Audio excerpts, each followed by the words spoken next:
So ayun po ano, ito po yung bunga ng pinaghirapan namin.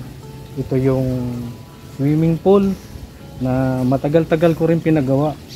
At ang mga materialis po nito ay galing pa sa ibang bansa. Medyo natagalan kasi siyempre ini-import pa namin. At ito yung kusina ako ano. Matagal-tagal ko rin itong ginawa, ang kusina na to. Kung makikita nyo, pag dumating yung mga bisita ko, yung mga kainuman ko, yan sila. At siyempre no, itong mga tiles na to, imported pa to.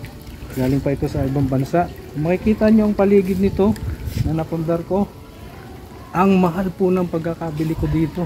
Ang mahal po. Hindi po biro-birong pag-iipon ang ginawa ko dito. Yan, para sa mga kaibigan natin. Uy! Nawala po kayo. Nandun po yung gusto natin tignan. Hindi po ba ito binibenta? Ito bihara po ito ha. Ay! Sorry. Okay lang. Sorry, akala ko. Okay lang po sir. Okay lang po.